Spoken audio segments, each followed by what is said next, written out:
واضح طور پر ایک ہم انسانوں کو گویا کہ یہ پیغام دیا ہے کہ بیٹے اور بیٹی کی پیدائش کرنا، یا ایک گھر میں صرف بیٹی ہی بیٹی کا آ جانا، یا ایک گھر کے اندر بیٹے ہی بیٹی کی ولادت ہو جانا، گویا کہ یہ کسی انسان کی بس کی بات نہیں ہے۔ یہ اللہ رب العالمین نے اس کے لیے وہ ان چیز کا منتخب کیا ہے، کسی کے عمل کے اندر یہ چیز دخل نہیں ہے۔ تو گویا کہ اللہ رب العالمین کی طرف سے گویا کہ یہ اولادوں کا منتخب کرنا یہ اللہ کی طرف سے ہے، نہ اس کے اندر مرد کا دخل ہے، نہ اس کے اندر گویا کہ عورتوں کا دخل ہے۔ لیکن آج اگر اولاد میں اگر بیٹی اگر پیدا ہو جائے تو گویا کہ اگر ایک کے بعد اگر دو کے بعد اگر تین کے بعد اگر چار، اس طرح سے اگر کئی ایک بیٹیاں اگر پیدا ہو جاتی ہے تو اس عورت کا اس گھر کے اندر، اس ماں کا اس گھر کے اندر، اس بیوی کا اس گھر کے اندر جینا دوبر ہو جاتا ہے۔ بات پر تانے کسے جاتے ہیں، طرح کے بھپتیاں اس پر کسی جاتی ہیں۔ آج کے مسلمانوں کا یہ حال ہے، جبکہ اللہ رب العالمین نے، نبی صلی اللہ علیہ وسلم نے بیٹیوں کی اتنی فضیلت کا ذکر فرمایا ہے۔ اللہ رب العالمین نے آیت مذکورہ کے اندر جو سورہ شورا کی آیت آپ کے سامنے آیت کریمہ جو پڑھی گئی، جس کا ترجمہ آپ نے ابھی سنا، اس آیت کریمہ کے اندر اللہ رب العالمین نے اناسا، ذکور سے پہلے یعنی بیٹا سے پہلے اللہ رب العالمین نے بیٹی کا ذکر فرمایا ہے۔ امام ابن قیم رحمۃ اللہ علیہ اس تعلق سے لکھتے ہیں کہ اللہ رب العالمین نے جو اس آیت کریمہ کے اندر بیٹے سے پہلے بیٹی کا ذکر فرمایا، اس کی بہت ساری حکمتیں ہیں۔ انہی میں سے ایک حکمت امام ابن قیم رحمۃ اللہ علیہ بیان کرتے ہیں، دور جاہلیت کے اندر لوگوں کی یہ حالت تھی کہ لوگ کیا کرتے تھے، اپنے لیے بیٹے کو کیا کرتے تھے، پسند کرتے تھے، اور بیٹی وہ زندہ درگور کر دیتے تھے، وہ اسے کیا کرتے تھے، من و من مٹی کے اندر دبا دیتے تھے۔ یہ زمانہ جاہلیت کے لوگوں کی حالت تھی۔ گویا کہ اللہ رب العالمین نے لڑکے سے پہلے مقام دے کر لڑکی کا، یہ ان لوگوں کے ذہن و دماغ کے اندر، ان کے دل کے اندر یہ بات بیٹھانے کی کوشش کی کہ ان کے مقام و مرتبہ اللہ رب العالمین کے نزدیک بیٹوں سے کہیں زیادہ ہے، بیٹوں سے افضل بیٹی ہے۔ بیٹے کے تعلق سے کہیں بھی خصوصی طور پر کوئی ایسی روایت ذکر نہیں ملتی ہے جس طرح اللہ رب العالمین، اللہ کے نبی صلی اللہ علیہ وسلم نے بیٹی کی فضیلت کا ذکر فرمایا ہے، ویسی کوئی ایک بھی روایت نہیں ملتی ہے جس کے اندر واضح طور پر بیٹی کی فضیلت کا ذکر فرمایا۔ لیکن بیٹی کی فضیلت کے تعلق سے اور حدیث کے اندر کثرت کے ساتھ روایات موجود ہے جس کے اندر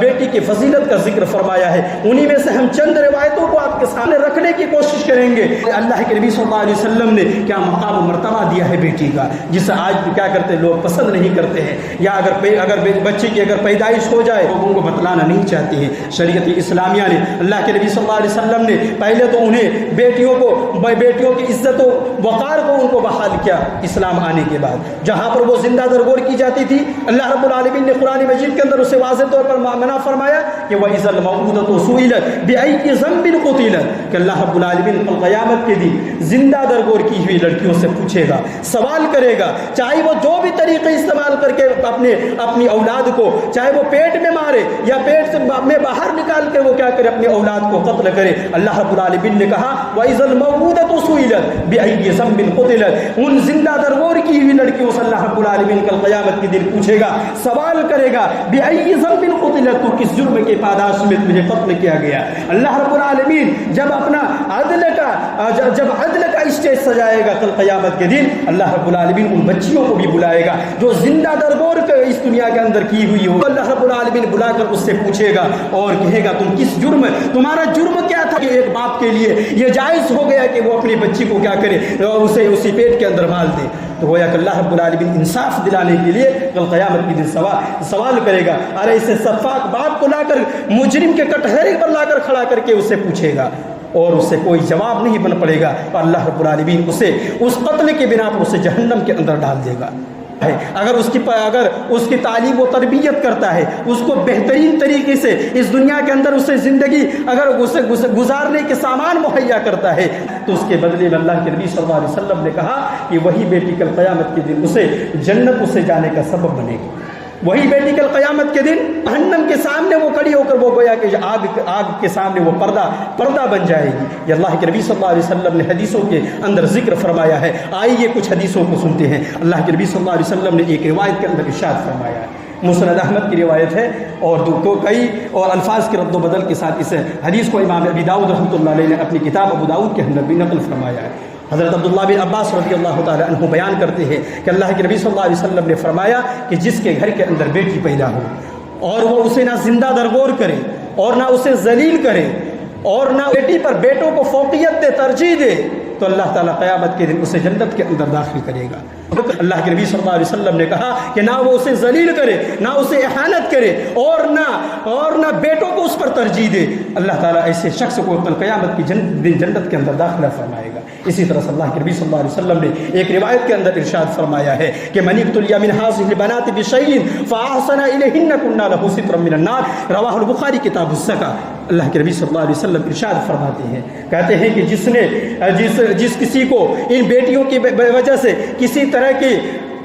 آزمائش کے اندر مبتلا ہو جاتا ہے، کسی بھی طرح کی وہ پریشانی کے اندر مبتلا ہو جاتا ہے، فاحسن الیہن، باوجود یہ کہ پھر بھی وہ کیا کرتے اس کے ساتھ اچھا سلوک کرتا ہے، اس کے ساتھ بہتر سلوک کرتا ہے، بہتر رویہ پیش کرتا ہے، اللہ کے نبی صلی اللہ علیہ وسلم کہتے ہیں کنا لہ سترا من النار، بروز قیامت یہ بچی جہنم کے آگ کا وہ آڑ بن جائے گی وہ لڑکی۔ اللہ کے نبی صلی اللہ علیہ وسلم نے گویا کہ یہ چیز کہ فاحسن الیہن یعنی اچھی تعلیم دینا، اسے بہترین تربیت کرنا، اور اسی طرح سے اس کے ساتھ اچھا رویہ اختیار کرنا، بہتر سلوک اس کے ساتھ پیش کرنا، ڈانٹنا ڈپٹنا نہیں، اسے بات بات پر جھڑکنا نہیں، وہ بچی وہ اس کے اور جہنم کے درمیان گویا کہ وہ حائل ہو جائیں گی، پردہ بن جائیں گی۔ یہ اللہ کے نبی صلی اللہ علیہ وسلم نے ذکر فرمایا۔ اسی طرح سے اللہ کے نبی صلی اللہ علیہ وسلم نے ارشاد فرمایا کہ من قال جاریتین حتی تبلغ جاء یوم القیامت انا وهو وضم اصابعه۔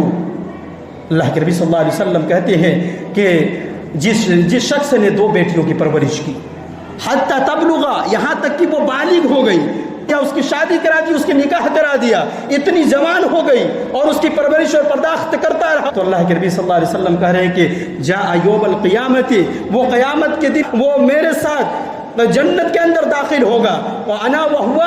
اور میں اور وہ اس طرح ہوں گے، وضم اصابعہ، اور آپ صلی اللہ علیہ وسلم نے اپنے دونوں انگلیوں کو، شہادت اور بیچ والی انگلیوں کو ملا کر صحابہ کرام کو اسے دکھایا کہ اس طرح میں اور وہ جنت کے اندر داخل ہوں گے، ہوگا گویا کہ وہ میرے ساتھ اس طرح رہیں گے۔ یہ اللہ کے نبی صلی اللہ علیہ وسلم نے ارشاد فرمایا۔ دو بیٹیوں کی پرورش کرنے کی گویا کہ خوشخبری، جس نے دو بیٹیوں کی پرورش کر دی، اسے بالغ کر دیا، تمام اخراجات کو اٹھایا، اسے پڑھایا لکھایا اور اس کی شادی بیاہ کرا دی، اسے بہترین سے بہترین کپڑا لباس پہنایا اور اس کے جو میسر اسے بہترین سے بہترین کھانا کھلایا، یہ تمام کی تمام اخراجات اگر برداشت کرتا ہے اور کرتا ہے تو کل قیامت کے دن گویا کہ اللہ کے نبی صلی اللہ علیہ وسلم کی رفاقت نصیب ہوگی۔ یہ اتنا بڑا عمل ہے، یہ اتنی بڑی فضیلت اللہ کے نبی صلی اللہ علیہ وسلم نے بیٹی کا ذکر فرمایا۔ آپ بیٹوں کے تعلق سے آپ حدیث کی ساری کتابوں کو آپ کھاک ماریے، اس طرح کی کوئی ایک بھی روایت آپ کو نہیں ملیں گی کہ اگر کوئی شخص اپنے بیٹوں کی اگر پرورش کرتا ہے تو وہ اس طرح جنت کے اندر وہ بیٹا اپنے باپ کو کل قیامت کے دن جنت کے اندر لے جائے گا،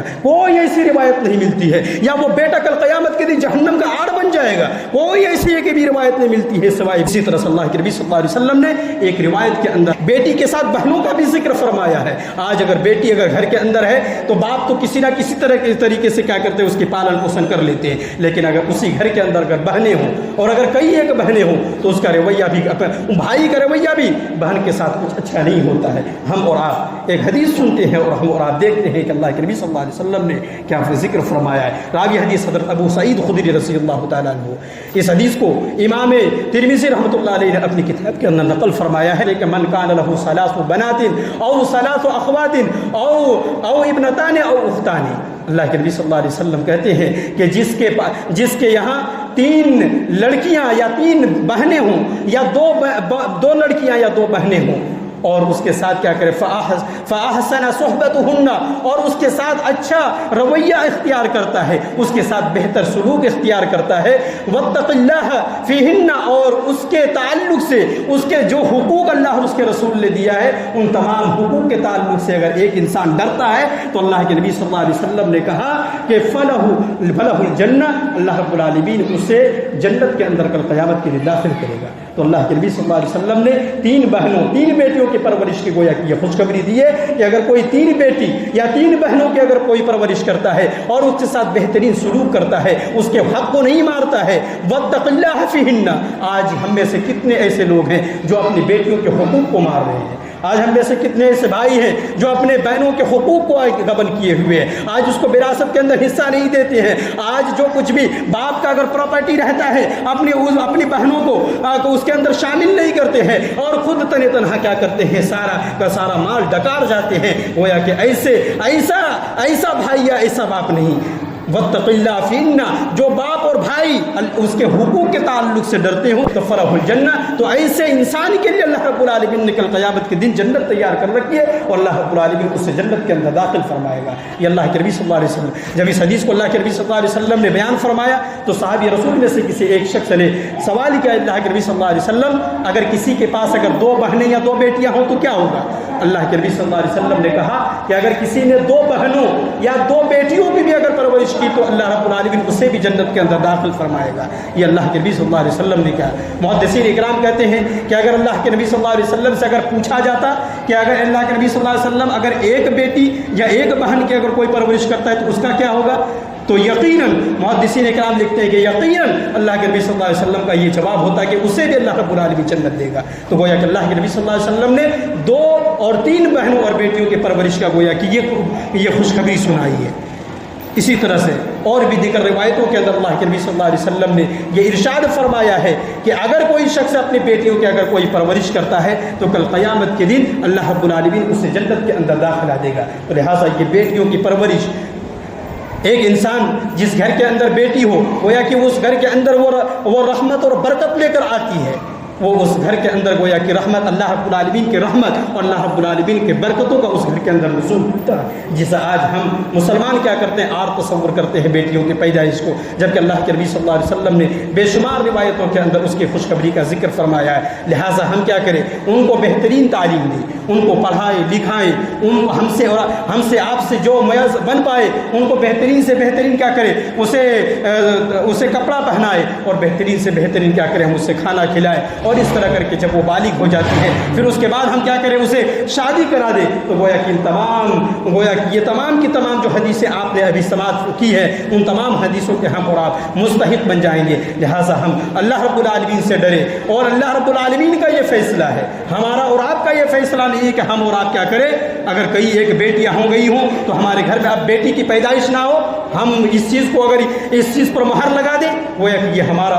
اور آپ کی بس کی بات نہیں ہے، ہمارا آپ کا یہ فیصلہ نہیں ہے۔ اللہ رب العالمین ہمارے اور آپ کا تقدیر لکھنے والا ہے، لہٰذا اللہ جو کچھ بھی فیصلہ کرتا ہے وہی چیز ہمارا اور آپ کا اس دنیا کے اندر ہوتا ہے۔ یہی ہمارا اور آپ کا کیا ہونا چاہیے، ایمان ہونا چاہیے، اور یہی ہمارا اور آپ کا کیا ہونا چاہیے، اللہ رب العالمین کی ذات پر توکل ہونا چاہیے، اور نہ جان کو کیا کرے برباد کر لے، اپنی آخرت کو ہم خراب کر لے۔ لہٰذا ہمیں اللہ رب العالمین نے اگر بیٹی دی تو گویا کہ اللہ رب العالمین نے آپ کو ایک جنت کمانے کا گویا کہ ایک ذریعہ دے دیا ہے، آپ اس کی پرورش کرتے رہے، اور اس طرح کر کے اگر ہم نے اگر ان کی تربیت کی تو یقیناً اللہ رب العالمین کل قیامت کے دن ہم کو بہترین صلہ عطا فرمائے گا۔ اسی طرح سے ایک حدیث کے اندر اللہ کے نبی صلی اللہ علیہ وسلم نے یہ ارشاد فرمایا کہ ان اللہ عقوق الامہات وبعد البنات، رواہ البخاری کتاب الزکات، صحیح بخاری کی روایت ہے۔ اللہ کے نبی صلی اللہ علیہ وسلم کہتے ہیں اللہ رب العالمین نے تم پر ماؤں کی نافرمانی کو حرام کر دیا ہے۔ ماؤں کی جو آج نافرمانی لوگ کرتے ہیں، اللہ کے نبی صلی اللہ علیہ وسلم نے کہا کہ ماؤں کی نافرمانی کرنا ایک مسلمان پر اللہ رب العالمین نے حرام کر دیا، وبعد البنات، اور اسی طرح اسے مار دینا، اسے زندہ درگور کر دینا، یہ تمام کی تمام چیزوں کو اللہ کے نبی صلی اللہ علیہ وسلم نے کہا کہ اللہ رب العالمین نے تم پر حرام کر دیا ہے۔ گویا کہ اگر کوئی شخص اگر ان چیزوں کو اگر کرتا ہے تو گویا کہ ایک حرام کام کرنے والا ہے۔ لہٰذا حرام کام جب کوئی کرے گا تو کل قیامت کے دن اسے اللہ رب العالمین اسے ایسی سزائیں دے گا، وہ اس سزا کو برداشت کرنے کے قابل نہیں بنے رہے گا۔ لہٰذا ہم اللہ رب العالمین سے ڈرے، اور اللہ نے ہمیں اور آپ کو اولاد چاہے جس بھی شکل کے اندر اللہ نے دی ہو، اس اولاد کی ہم کیا کریں، حفاظت کریں، اس کی ہم صحیح تعلیم و تربیت دیں۔ اولاد تو ہے بہت سارے لوگوں کے پاس، لیکن کیا کرتے ہیں، ان کو تعلیم و تربیت نہیں دیتے ہیں، اس کی صحیح دیکھ ریکھ نہیں کرتے ہیں، جس کی وجہ سے اولادیں بگڑتی جا رہی ہیں، اولاد ماں باپ کے نافرمان ہوتے جا رہے ہیں، آج بڑوں کی عزت نہیں کر رہے ہیں، تکریم اور تعظیم نہیں کر رہے ہیں، اور چھوٹوں سے شفقت کے ساتھ نہیں پیش آ رہے۔ گویا کہ یہ تمام کی تمام چیزیں اس وجہ سے ہو رہی ہے کہ ہم نے اور آپ نے اپنے اولاد کے تعلق تعلق سے کیا ہم اپنے فرائض کے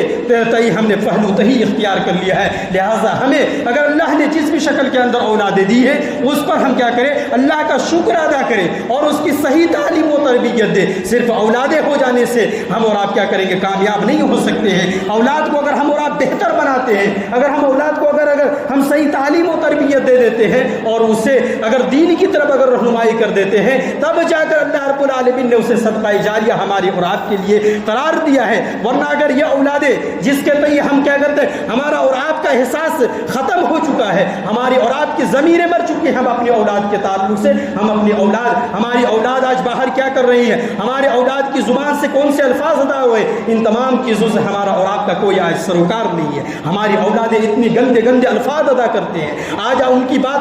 کی بات چیز کے اندر صرف اور صرف گالی ہی نظر آتی ہے. بات بات پر وہ گالیاں بکتے ہیں, بات بات پر کیا کرتے ہیں, ہنسی ٹھٹا اور مذاق کرتے ہوئے نازیبہ الفاظ اور مناسبہ کلمات کو ادا کرتے ہیں. لہٰذا اس طرح کے اولادوں کو اگر آپ نے تربیت کی, یہ اولادیں آپ کو جہاں پر یہ بیٹیاں, جہاں پر اللہ رب العالمین نے کہا کہ یہ کل قیامت کے دن آپ کو جنت دلوائیں گی, اگر آپ نے اس کی صحیح تعلیم و تربیت نہیں کی تو کل قیامت کے دن یہ آپ کو جہنم میں جانے کا سبب بن جائے گا. اللہ کے نبی صلی اللہ علیہ وسلم نے اس کی طرف بھی اشارہ کیا ہے. لہٰذا ہم اس سے غفلت نہ ہو. ہمیں اگر اولاد دی ہے, اللہ رب العالمین نے شکر ادا کرے اور اس کو بہترین تعلیم و تربیت دے اور اس کی ہر آن 24 گھنٹہ ہم کیا کریں, اس کا خیال رکھیں. اگر گھر میں رہیں تب بھی, اور اگر گھر سے باہر رہیں, گھر آنے کے بعد اپنی اولاد کے تعلق سے کیا کریں, اپنی بیوی سے, اپنی ماں باپ سے کیا کریں, اسے پوچھ تاچھ کرے. اور اگر گھر سے باہر اگر کمانے کے لیے کہیں اگر دور دراز میں بھی ہو تو اپنی بیوی کو گاہے بگاہے تنبیہ اور متنبہ کرتے رہیں کہ ہمارے بیٹے بیٹیوں کی کیا حالت ہے, وہ اس کے دوست اور یار ان کے کیسے ہیں. گویا کہ ان تمام چیزوں پر ہمیں اور آپ کو گہری نظر رکھنے کی ضرورت ہے, تب جا کر ہم سرخرو اس دنیا کے اندر ہو سکتے ہیں اور آخرت کے اندر بھی یہ اولادیں ہمیں اور آپ کو کامیاب کریں گی, ورنہ کوئی خیر نہیں ہے. اللہ رب العالمین سے دعا کرتے ہیں کہ اللہ رب العالمین ہم سب کو اپنے اولاد کی صحیح تعلیم و تربیت دینے کی اللہ رب العالمین توفیق عطا فرمائے. اللہ رب العالمین ہم سب کو جب تک اس دنیا کے اندر رکھے, ایمان و اسلام کی حالت میں رکھے. اللہ رب العالمین ہمارے دلوں کے اندر بیٹیوں کے تئیں محبت پیدا فرما دے. اللہ رب العالمین ہمیں اور آپ کو جب تک اس دنیا کے اندر رکھے, صوم و صلات کا پابند بنا کر رکھے, اور جب ہمارا خاتمہ ہو ایمان بالخیر پر ہو. آمین. تقبل یا رب العالمین. اقول قولی هذا استغفر الله لي ولكم ولسائر المسلمين والمسلمات انه تعالى جواد كريم ملك رؤوف رحيم. واخر دعوانا الحمد لله رب العالمين. إن الحمد لله نحمده ونستعينه ونستغفره ونعوذ بالله من شرور أنفسنا ومن سيئات أعمالنا. من يهده الله فلا مضل له ومن يضلله فلا هادي له. وأشهد أن لا إله إلا الله وحده لا شريك له وأشهد أن محمدا عبده ورسوله. أما بعد فأعوذ بالله من الشيطان الرجيم. بسم الله الرحمن الرحيم. إن الله وملائكته يصلون على النبي يا أيها الذين آمنوا صلوا عليه وسلموا تسليما. اللهم صل على محمد وعلى آل محمد كما صليت على إبراهيم وعلى آل إبراهيم إنك حميد مجيد. اللهم بارك على محمد وعلى آل محمد كما باركت على إبراهيم وعلى آل إبراهيم إنك حميد مجيد. عباد الله رحمكم الله, إن الله يأمر بالعدل والإحسان وإيتاء ذي القربى وينهى عن الفحشاء والمنكر والبغي يعظكم لعلكم تذكرون. اذكروا الله يذكركم وادعوه يستجب لكم. وسلام على المرسلين والحمد لله رب العالمين.